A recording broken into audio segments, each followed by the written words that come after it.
శివాలయ దర్శనము అసలు ఎన్నో జన్మల సుకృతం ఉంటే తప్ప చేసుకోలేనటువంటిది, సాధ్యమయ్యేది కూడా కాదు.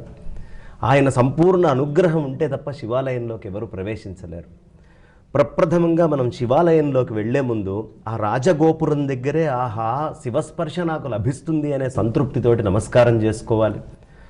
చక్కగా కాళ్ళు కడుక్కొని కొన్ని శివాలయాల్లో ధూళి దర్శనం కింద చేసుకుంటారు. అంటే ఏ మట్టితోటైతే వచ్చాడో అలాగే వెళ్ళిపోయి స్వామి దగ్గర దర్శనం చేసుకోవడానికి వెళ్తారు.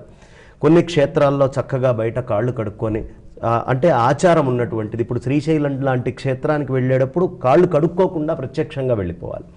అలా చక్కగా వెళ్తూ నమస్కారం చేసుకుంటూ మనం చూస్తే ఎందుకయ్యా ఈ మహత్తు ధూళి దర్శనం అంటే, మనం శ్రీశైలంలోకి అడుగుపెట్టినప్పుడు ఎంతోమంది రాజులు, మహానుభావులు, చక్రవర్తులైనటువంటి శివభక్తులు వాళ్ళ బొమ్మలు సాష్టాంగం చేసినట్టుగా వేస్తారు.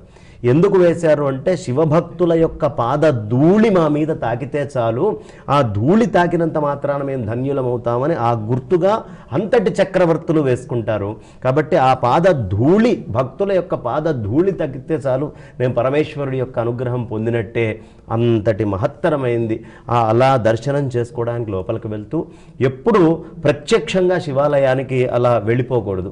ప్రప్రథమంగా గణపతి దగ్గరికి వెళ్ళాలి.